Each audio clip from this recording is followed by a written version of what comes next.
Hello दोस्तों, Omkar institution में आपका स्वागत है। आप सभी को दोस्तों 15 अगस्त की बहुत बहुत शुभकामनाएं और उन सभी शहीदों को हमारा नमन जिन्होंने हमें स्वतंत्रता दिलाई है दोस्तों। और आज उन्हीं के योगदान को हम क्या करते हैं, याद करते हैं और 15 अगस्त का दिन हम अच्छे से मनाते हैं दोस्तों। आज जो है हमारा सेशन हम शुरू करते हैं जिसमें 15 व 16 दोनों जो है अगस्त का करंट अफेयर्स क्या करेंगे, हम यहाँ पर डिस्कस करेंगे 15 अगस्त व 16 अगस्त का। ठीक है, कहानी शुरू करते हैं दोस्तों आज की हमारी प्रमुख खबरों से। उसके साथ साथ पहले मैं आपको फिर एक बार बता देना चाहूंगा दोस्तों कि ये है ऑपरेशन सीरीज और इस ऑपरेशन सीरीज में हम डेली करंट अफेयर्स देखते हैं।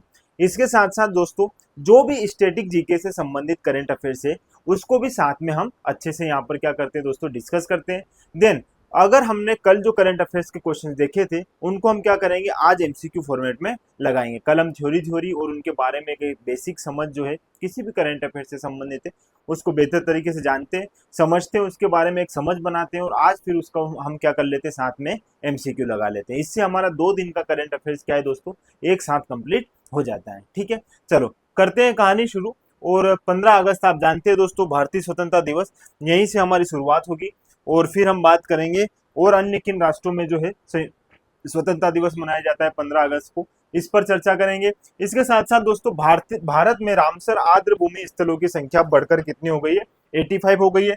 कौन कौन सी हो गई है, क्या क्या है, इससे पहले कितनी थी, उन पर भी चर्चा करेंगे। फिर हमारा अगला बिंदु रहेगा डब्ल्यूएचओ ने दोस्तों हाल ही में मंकी पॉक्स जो है इसको अंतरराष्ट्रीय इमरजेंसी घोषित कर दिया है, आप सबको पता है।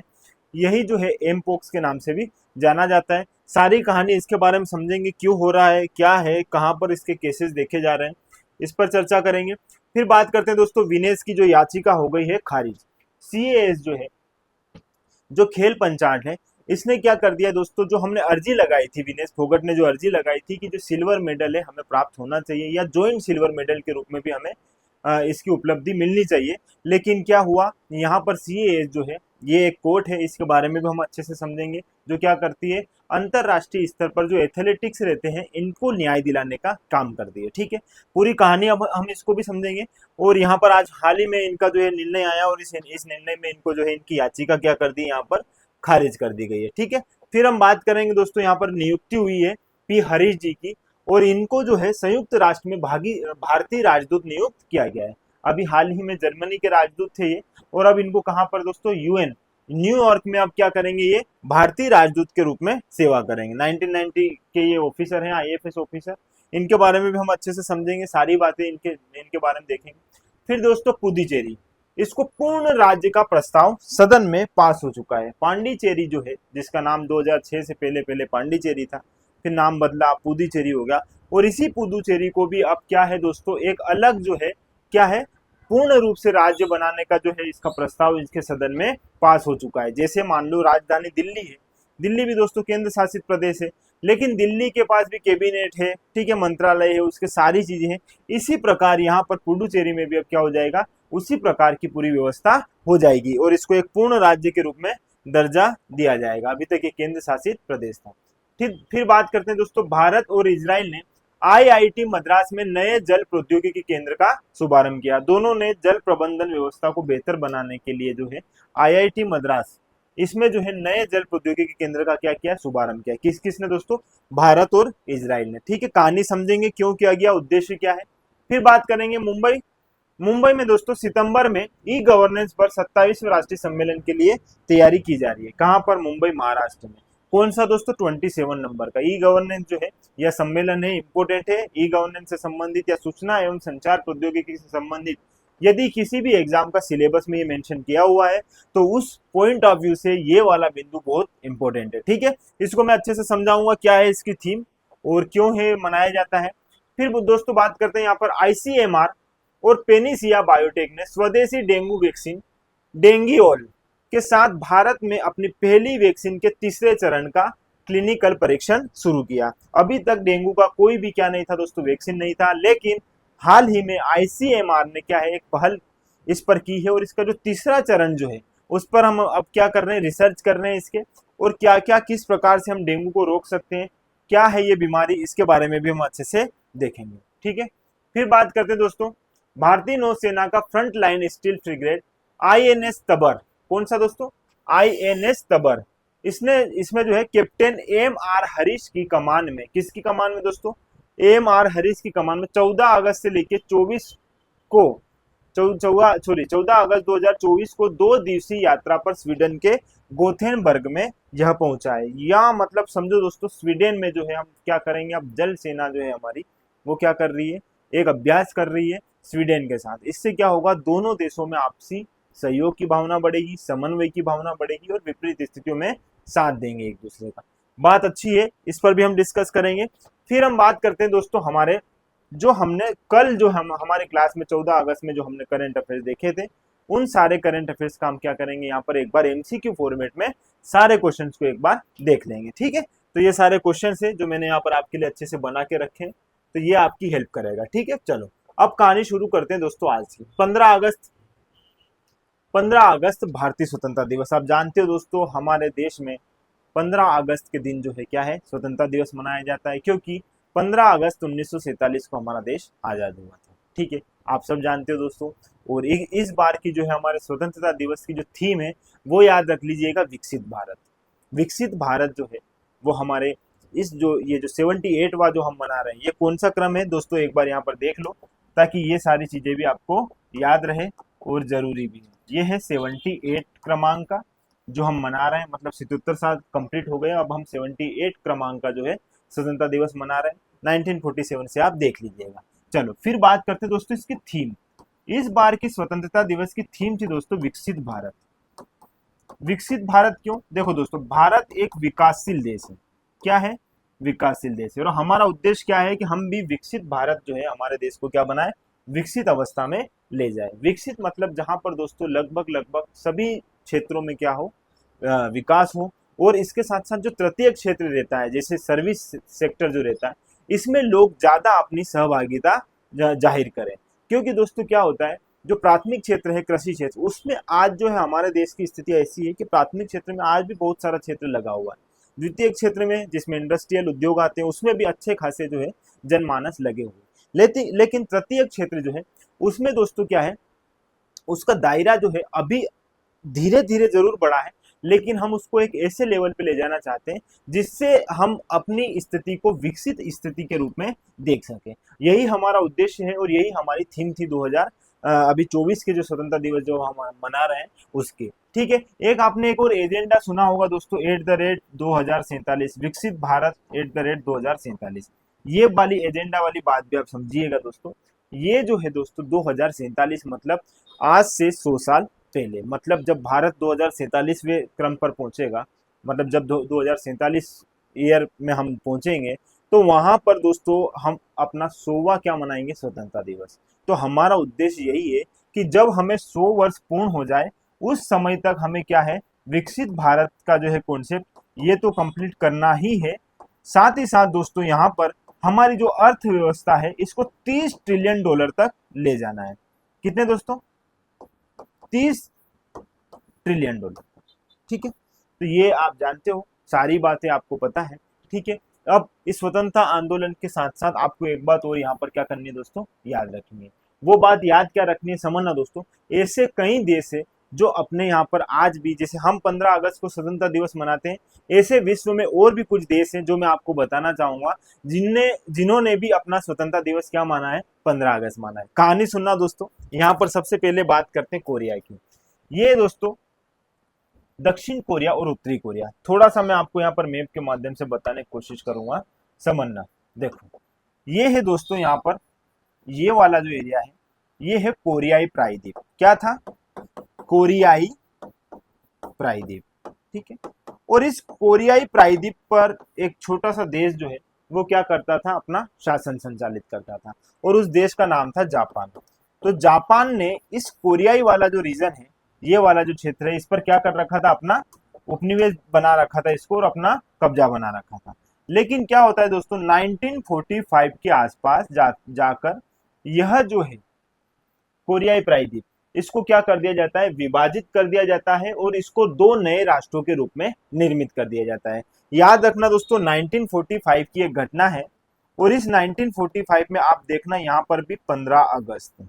ठीक है, तो यहाँ पर दोस्तों 1945 में ये क्या कर दिया जाता है, विभाजित कर दिया जाता है, और फिर इसको भी दो नए राष्ट्रों के रूप में निर्मित कर दिया जाता है, जिसमें आप ऊपर देखोगे ये उत्तरी कोरिया हो जाएगा जो आपने सुना है, और नीचे वाला जो है दोस्तों ये क्या हो जाएगा, दक्षिण कोरिया। ठीक है, और ये भी जो है अपना स्वतंत्रता दिवस कब मनाते हैं दोस्तों, ये भी जो है अपना स्वतंत्रता दिवस मनाते हैं 15 अगस्त को। आजाद कब हुए थे, 1945 में ये भी क्या हो गए थे, स्वतंत्र हो चुके थे। जापान पर जो है, जापान के उपनिवेश देश हुआ करते थे। तो ये कहानी भी आप थोड़ी सी यहाँ पर मैच कर लीजिएगा, समझ लीजिएगा।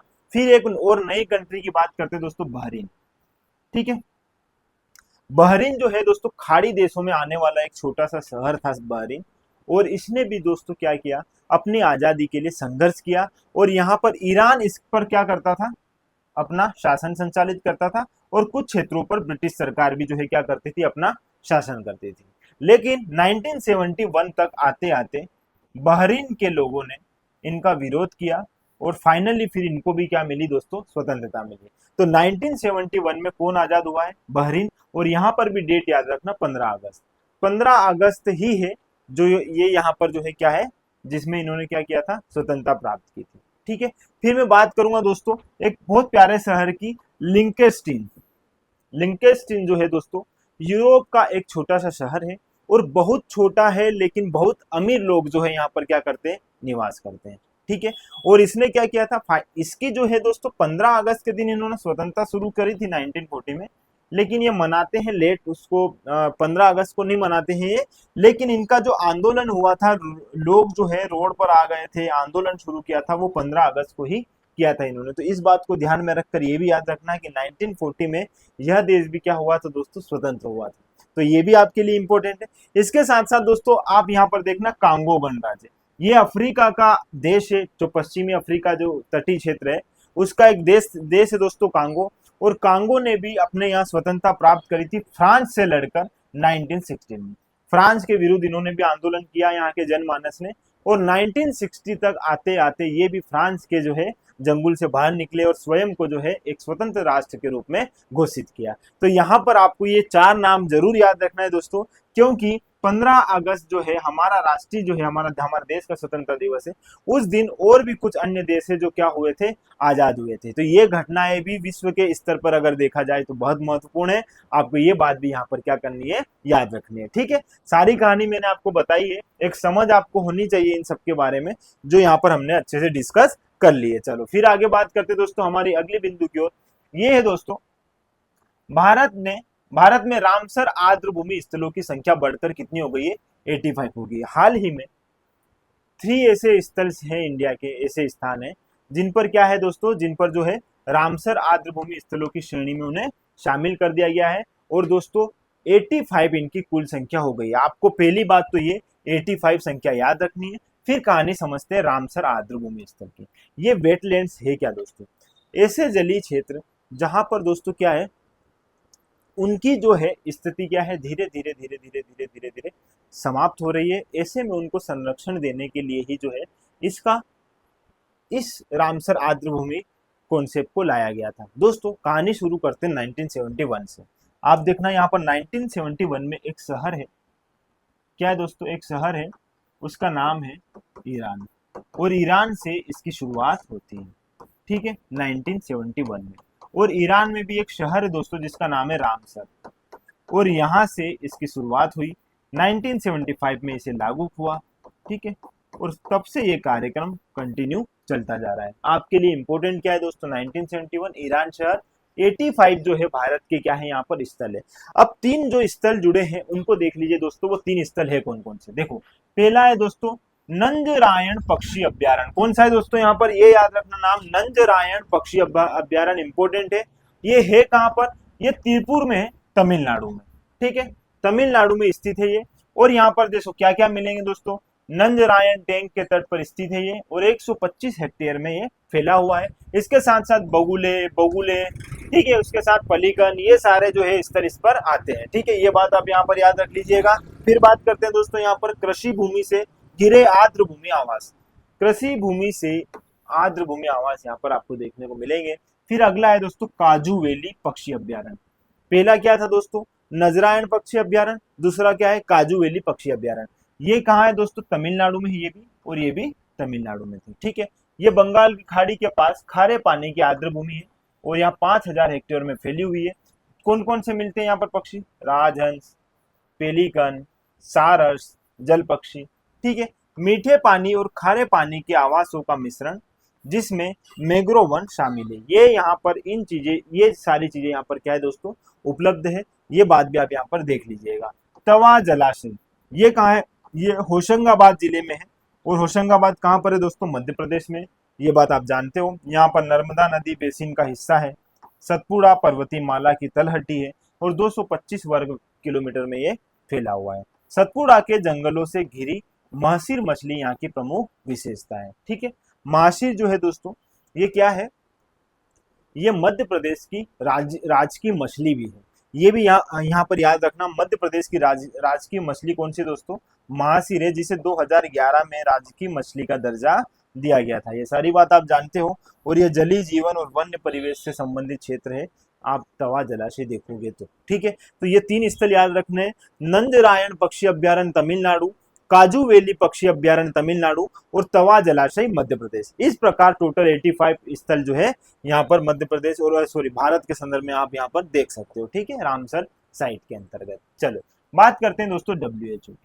और WHO ने मंकी पॉक्स को अंतरराष्ट्रीय इमरजेंसी घोषित कर दिया गया। WHO क्या है दोस्तों?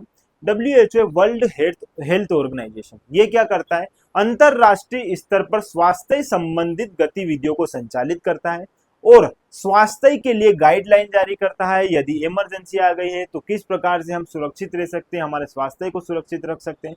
आपने देखा होगा दोस्तों, कोविड के टाइम पे सबसे महत्वपूर्ण भूमिका किसने निभाई? WHO ने। WHO ने विश्व को कितना अवेयर किया। आप प्लीज इन चीजों का ध्यान रखें। लेकिन लोगों ने आरंभिक रूप से कोविड को भी इतना सीरियसली नहीं लिया था। कई बार WHO ने गाइडलाइन जारी करी। गाइडलाइन क्यों जारी करता है? क्योंकि लोग इसकी गाइडलाइन को समझकर उसके अनुरूप काम करें। तो यहाँ पर WHO जो है, ये अंतरराष्ट्रीय स्तर पर एक ऐसा संस्थान है, ऐसा संगठन है जो क्या करता है? स्वास्थ्य से संबंधित गतिविधियों को संचालित करता है। अगर मैं बात करूं WHO की दोस्तों, इसकी स्थापना हुई थी 7 अप्रैल 1948। 7 अप्रैल 1948 से इसकी शुरुआत होती है और दोस्तों ये सितंबर 1948 से काम शुरू करता है। ठीक है, काम कब शुरू करेगा? सितंबर 1948 से। ठीक है, चलो जेनेवा स्विट्जरलैंड जो है इसका हेडक्वार्टर है। ये भी आप जान रख लीजिए, जेनेवा स्विट्जरलैंड। ठीक है, ये बेसिक सी बातें थी जो आपको पता है। ठीक है, इसके जो हेड है वो भी आप लिख लीजिए यहाँ पर, ट्रेडोस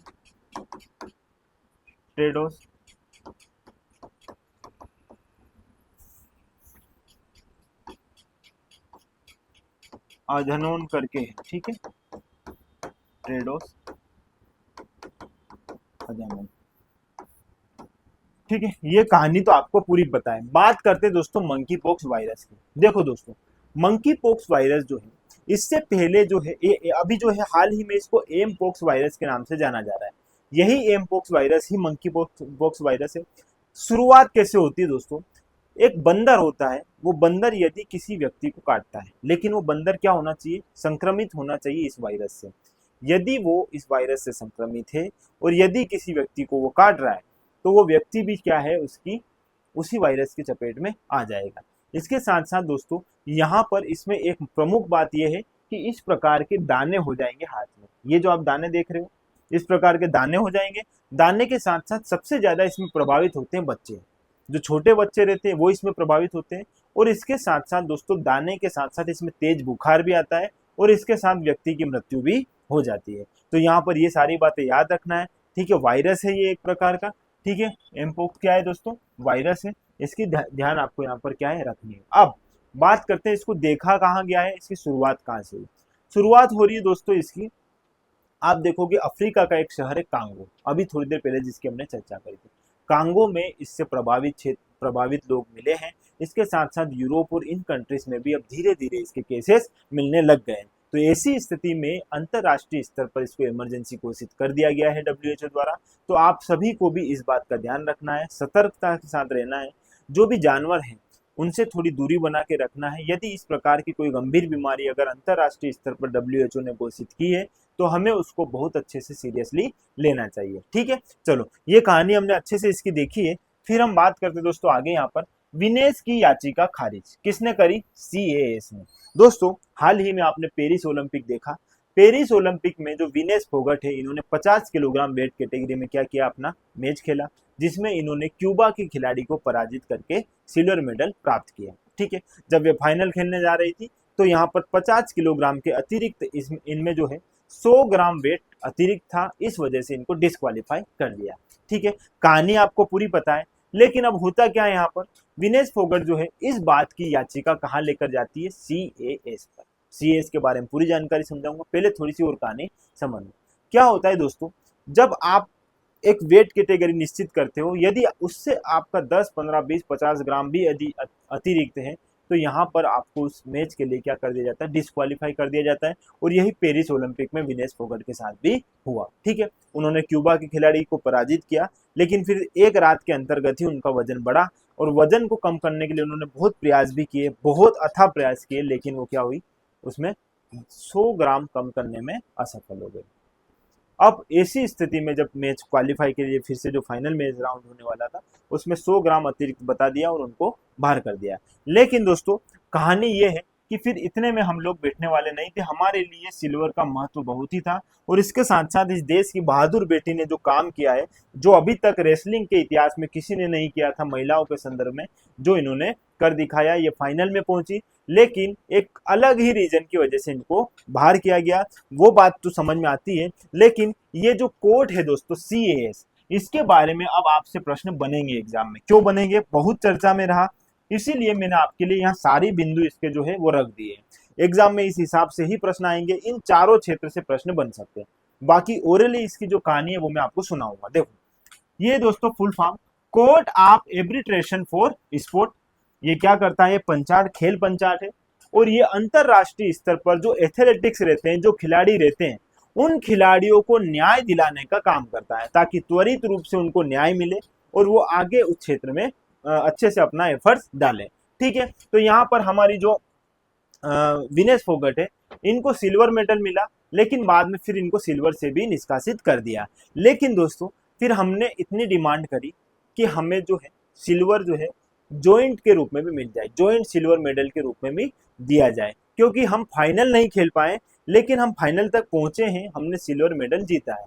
ठीक है, लेकिन क्या होता है दोस्तों, अभी सीएएस ने क्या किया? इस बात को खारिज कर दिया कि आपको किसी प्रकार का क्या नहीं मिलेगा? मेडल नहीं मिलेगा। ये संस्थान अंतरराष्ट्रीय स्तर पर खेलों को न्याय दिलाने, जो खिलाड़ी उनको न्याय दिलाने का काम करती है।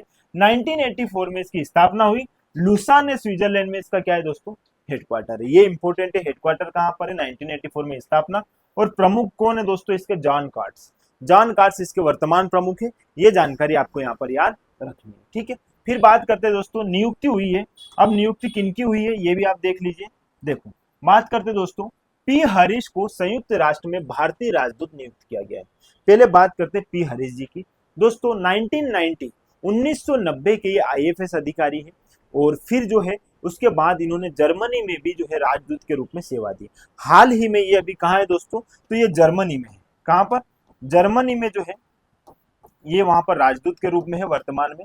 और फिर दोस्तों ये न्यूयॉर्क में जो है, जो संयुक्त राष्ट्र है न्यूयॉर्क, यहाँ के जो है अगले क्या बन जाएंगे? ये हमारे भारतीय राजदूत बन जाएंगे। ठीक है, ये बात इनके संदर्भ में याद रखना। 1990 के आईएएस अधिकारी वर्तमान में जर्मनी में, और फिर थोड़े दिन बाद ही ये कहाँ पर बन जाएंगे? संयुक्त राष्ट्र के भारतीय राजदूत नियुक्त किए गए हैं। ठीक है, और वहां पर ये अपनी सर्विस देंगे। चलो फिर बात करते दोस्तों पुदुचेरी।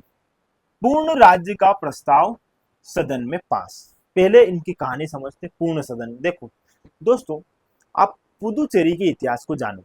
पहले ये है क्या दोस्तों? पहली बात तो आप जानते हो, ये है एक केंद्र शासित प्रदेश। ठीक है, ठीक है, लेकिन अभी इसको क्या है? पूर्ण राज्य का दर्जा प्राप्त करने का एक यहाँ पर क्या पास हुआ? एक सदन में प्रस्ताव पास हुआ, और उस प्रस्ताव में इसको क्या है? सहमति मिल गई है कि यहाँ पर क्या है? यह पूर्ण रूप से क्या बनाया जाएगा? राज्य बनाया जाएगा। यदि यहाँ पर पूर्ण रूप से इसे राज्य बना दिया गया तो इनकी अपनी कैबिनेट होगी, निर्णय होंगे, डिसीजन होंगे, है ना?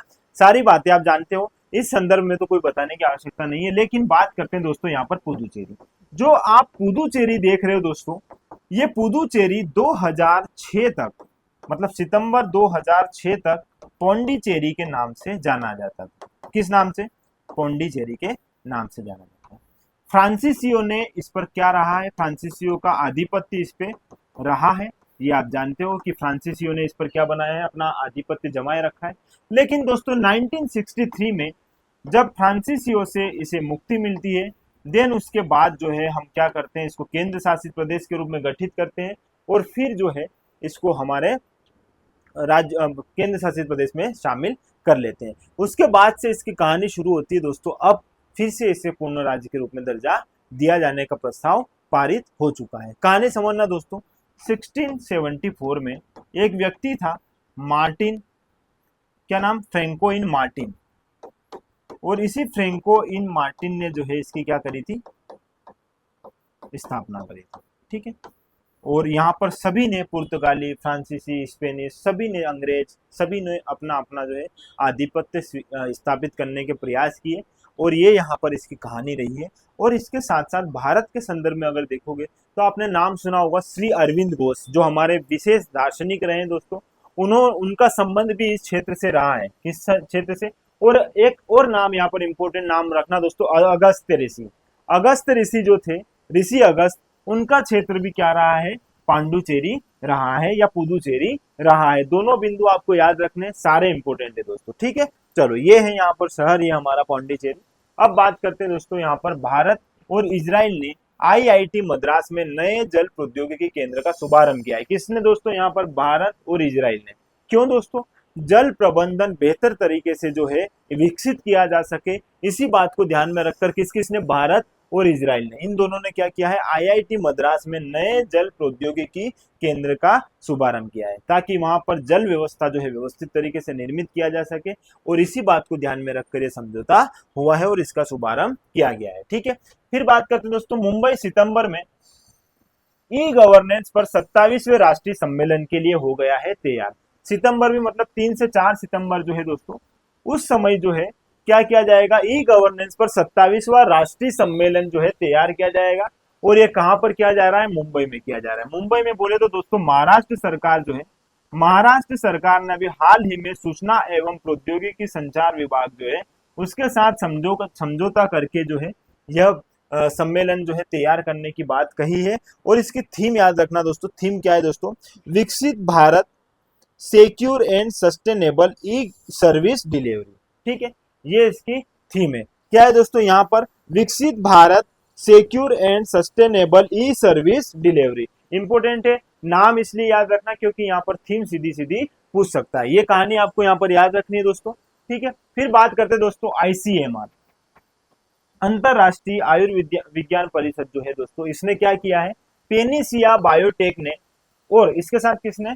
पेनिसिया बायोटेक। आईसीएमआर, दोनों नाम याद रखना, आईसीएमआर और पेनिसिया बायोटेक, इन दोनों ने स्वदेशी डेंगू वैक्सीन, जिसका नाम होगा डेंगियोल, इसके साथ भारत में पहली डेंगू वैक्सीन के तीसरे चरण का क्लिनिक परीक्षण शुरू कर दिया है। दोस्तों अभी परीक्षण ही शुरू हुआ है, लेकिन किन किन के बीच में हुआ है? आईसीएमआर और यहाँ पर पेनिसिया बायोटेक। ये क्या करेगा? डेंगू के लिए वैक्सीन रेडी कर रहा है। दोस्तों डेंगू के लिए हमारे देश में कोई भी वैक्सीन नहीं है, देश तो क्या किसी भी जगह नहीं है। क्योंकि यहाँ पर कहानी थोड़ी सी समझना दोस्तों, पिछले 2 वर्षों में WHO ने यह पुष्टि करी है, यह बात कही है कि डेंगू में लगातार केसों की संख्या बढ़ती जा रही है और डेथ रेट भी इसमें बढ़ते जा रहे हैं। डेंगू के लिए वैक्सीन बनाना बहुत जरूरी है। आप जानते हो दोस्तों, जो विकासशील देश है जहां पर स्थितियां इतनी ज्यादा, जैसे ड्रेनेज सिस्टम हुआ, ठीक है, वहां की जो आसपास की जो चीजें, साफ सफाई जो है बेहतर तरीके से जहां नहीं हो पाती है, वहां इन मच्छरों का क्या होता है? जन्म होता है। ऐसी स्थिति में ये देश जो है जहां पर स्वच्छता और इन चीजों को लेकर इतने ज्यादा जो है यहाँ पर आयाम नहीं है, तो वो क्षेत्र इन चीजों से ज्यादा हो जाते हैं प्रभावित। और यहाँ पर इस बात को ध्यान में रखकर ही जो है यहाँ पर एक वैक्सीन बनाई जा रही है भारत में भी, और यह वैक्सीन अपने तीसरे चरण पर पहुंच चुकी है और इसका परीक्षण चल रहा है। तो इंपॉर्टेंट है, सारी कहानी आपको यहाँ पर अच्छे से देखनी है। ठीक है। भारतीय नौसेना का फ्रंट लाइन स्टील फ्रिगेट, कौन सा दोस्तों? Front line steel frigate INS तबर। क्या नाम है दोस्तों इसका? INS तबर। INS तबर है क्या? यह दोस्तों नौसेनाई जहाज है अपना, जो क्या कर रहा है? कैप्टन MR हरीश की कमान में 14 से 24 अगस्त को 2 दिवसीय यात्रा पर स्वीडन के गोथेनबर्ग में पहुंच रहा है। मतलब दोस्तों स्वीडन और भारत इन दोनों में अब क्या हो रहा है दोस्तों, जल सेना अभ्यास के रूप में जो है क्या किया जा रहा है, कार्य किया जा रहा है, ताकि इन दोनों देशों के बीच जो है आपसी समन्वय की भावना बढ़े, प्लस एक दूसरे को सहयोग करने के उद्देश्य से काम करे। ठीक है, तो स्वीडन और भारत 2 देश याद रखना। और इन्होंने हाल ही में कौन सा, फ्रंट लाइन स्टील फ्रिगेट और INS तबर, ठीक है, क्या करेंगे साथ में, एक दूसरे के साथ प्रैक्टिस करेंगे। कहां पर, नौसेना हमारी जो है जल में। ठीक है, आगे बात करते हैं पाकिस्तान दिवस कब मनाया जाता है। दोस्तों पाकिस्तान दिवस हमारे 15 अगस्त से एक दिन पहले ही मनाया जाता है, 14 अगस्त को, जिसकी बात हमने अच्छे से करी थी। 14 अगस्त को ये मनाया जाता है। इसके साथ साथ दोस्तों पाकिस्तान जो है इसके बारे में आप देखना, यहाँ पर पाकिस्तान नाम जो है ये किसने दिया था, ये मैंने आपको बताया था, आपको याद होना चाहिए। सारी बातें जो है हमने अच्छे से 14 अगस्त और 15 अगस्त की देखी थी।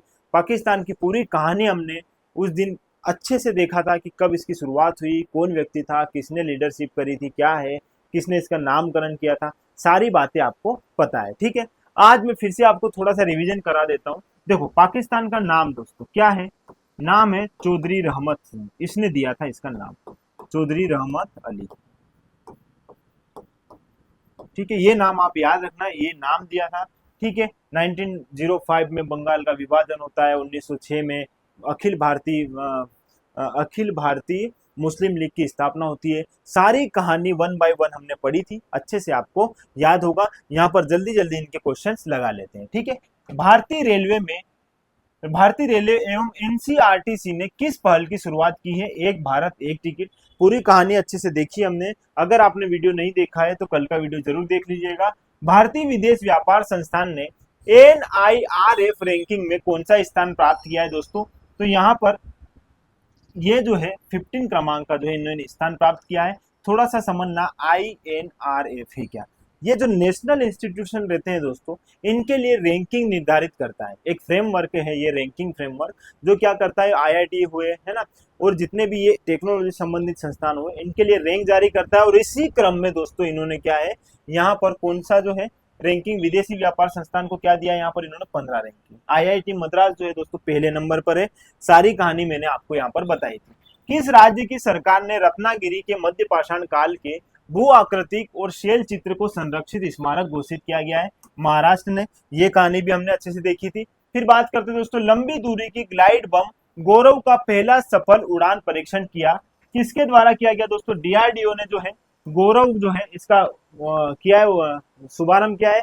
और इसको क्या किया है दोस्तों, आप बात समझना, ये जो गौरव ग्लाइड है ये क्या करता है दोस्तों, हवा से अपने टारगेट को निर्धारित करता है और वहां पर क्या करता है, स्ट्राइक करता है। ठीक है, ये एक विमान है जो क्या करेगा, ऊंचाई से लगभग इसका 1000 किलोग्राम जो है इसका वजन है, और ये ऊंचाई से किसी भी स्थान को टारगेट करता है और टारगेट करके सीधा वहां पर अच्छे से स्ट्राइक कर सकता है। किसके माध्यम से ट्रैक करेगा दोस्तों, ये GPS के माध्यम से। इसमें ऐसी टेक्नोलॉजी है जो क्या करती है, अपने लक्ष्य को जो है पहले से जांच कर लेती है और फिर सीधी सीधी वहां पर क्या करती है, प्रहार करती है। तो ये DRDO द्वारा विकसित किया गया है। DRDO जो है इसने जो है विकसित करके सेना को इसे समर्पित कर दिया है। ठीक है, DRDO की स्थापना कब हुई थी, 1958 में हुई थी। सारी बातें हमने यहाँ पर देखी थी। आगे की बात करते दोस्तों, हमारा अगला बिंदु है, किस राज्य की सरकार ने मंदिरों, मठों और ट्रस्टों का पंजीकरण अनिवार्य कर दिया गया है, तो यहाँ पर बिहार की जो सरकार है दोस्तों, इसने क्या कर दिया गया है, सभी पंजीकृत जितने भी जो है वहां के जितने भी ट्रस्ट है, मंदिर है और मठ है, इन सब के लिए पंजीकरण क्या कर दिया, अनिवार्य कर दिया। क्योंकि कई बार टैक्स और इनसे लोग क्या है बचने के लिए कई बार कुछ ना कुछ नाम लेके टैक्स चोरी करने का प्रयास करते रहते हैं। ठीक है, चलो फिर बात करते हैं दोस्तों, MSME मंत्रालय और लघु व्यवसाय प्रशासन के बीच समझौता ज्ञापन पर हस्ताक्षर किए गए हैं। यह भारत और किस देश के मध्य हुआ है दोस्तों, MSME के विकास हेतु भारत और अमेरिका के मध्य में यह समझौता हुआ है, जिसमें महिला उद्यमी को विशेष रूप से ध्यान दिया जाएगा। तो यहाँ पर USA जो है इसके साथ हमने क्या किया है, यह समझौता किया है। ये बात भी आप यहाँ पर अच्छे से देख लीजिएगा। फिर बात करते हैं दोस्तों, जगजीवन राम रेलवे सुरक्षा बल अकादमी कहाँ पर स्थित है, यह लखनऊ में स्थित है दोस्तों। और हाल ही में जो है इसे क्या दिया गया है, प्रशिक्षण संस्थाओं में एक बहुत अच्छे से क्या करना दोस्तों, संचालित करना, अनुशासन रखकर वहां पर व्यवस्था बनाए रखना, इस बात को ध्यान में रखकर इसको शामिल कर दिया गया है। ठीक है, सशस्त्र बलों के प्रशिक्षण हेतु ये दिया जाता है। और यह जो है सुरक्षा बल अकादमी जो है, इसमें जो है ये कहाँ स्थित है, लखनऊ में स्थित है। और इसने क्या किया है, सुरक्षा से संबंधित जो भी प्रशिक्षण दिए जाते हैं उसमें बहुत अच्छे से अपनी भूमिका निभाई है। ठीक है, आगे बात करते हैं दोस्तों, डिजिटल स्वास्थ्य शिक्षा को बढ़ावा देने के लिए राष्ट्रीय स्वास्थ्य प्राधिकरण ने किसके साथ समझौता ज्ञापन पर हस्ताक्षर किए हैं? तो यहाँ पर महाराष्ट्र स्वास्थ्य विज्ञान विश्वविद्यालय के साथ जो है किसने दोस्तों, राष्ट्रीय स्वास्थ्य प्राधिकरण ने जो है क्या किया है, समझौता किया है। और इसी के साथ ये डिजिटल स्वास्थ्य को क्या देंगे दोस्तों, बढ़ावा देंगे। डिजिटल स्वास्थ्य आने वाले भविष्य के लिए बहुत बेहतर विकल्प भी है दोस्तों। और क्या करेगा, मेडिकल फील्ड के जो छात्र हैं उनके लिए ये बहुत अच्छे से सार्थक सिद्ध हो सकेगा। ठीक है, ये सारी बातें मैंने आपको बताई थी। फिर बात करते हैं दोस्तों, देश भर में बाढ़ की स्थिति का व्यापक और विस्तृत अवलोकन किया जा सके, इसके लिए केंद्रीय मंत्री श्री CR पाटिल ने कौन सी मोबाइल ऐप लॉन्च की है? तो यहाँ पर फ्लड वॉच इंडिया 2.0 जो है लॉन्च की है। यहाँ पर क्यों की है दोस्तों, देखो पहले आप देखोगे 17 अगस्त 2023 में फ्लड वॉच इंडिया को लॉन्च किया गया था, जो 7 दिन पहले ही हमें स्थिति बता देती थी कि यह बाढ़ या कोई भी प्राकृतिक आपदा है कितने समय पहले जो है कहाँ कहाँ किन किन क्षेत्रों को प्रभावित करेगी। तो हम उसके लिए क्या बना लेते थे, पहले से ही दोस्तों प्रबंधन कर लेते थे और सुरक्षा बना लेते थे। लेकिन अभी फिर से इसका 2.0 जो है लॉन्च कर दिया गया है। ये और एडवांस टेक्नोलॉजी है, इसमें और बेहतर तरीके से हमें पुष्टि हो जाएगी कि कौन से क्षेत्र है पूर्णतः प्रभावित होंगे और वहां पर हम बेहतर तरीके से पहले से व्यवस्था बना पाएंगे। ठीक है, तो इस प्रकार दोस्तों आज के हमारे सेशन में हमने सारे क्वेश्चन देखे, हमने आज के क्वेश्चन देखे, कल के भी जो हमने एमसीक्यू फॉर्मेट में लगा लिए हैं। ठीक है, इससे क्या होगा दोस्तों, 2 दिन का करंट अफेयर्स हमारा एक साथ यहाँ पर क्या हो जाएगा, कंप्लीट हो जाएगा। ठीक है, तो दोस्तों जुड़े रहिएगा और इसी प्रकार जुड़े रहने के लिए आपका बहुत बहुत धन्यवाद। और हम आगे इसी तरह जो है हमारी क्लास को कंटिन्यू करेंगे, कल फिर जो हम आएंगे इसी समय पर और अच्छे से हम सारे करंट अफेयर्स को यहाँ पर डिस्कस करेंगे। ठीक है, तब तक आप अच्छे से स्वस्थ रहिए, मस्त रहिए दोस्तों और जुड़े रहिएगा। जुड़े रहने के लिए धन्यवाद।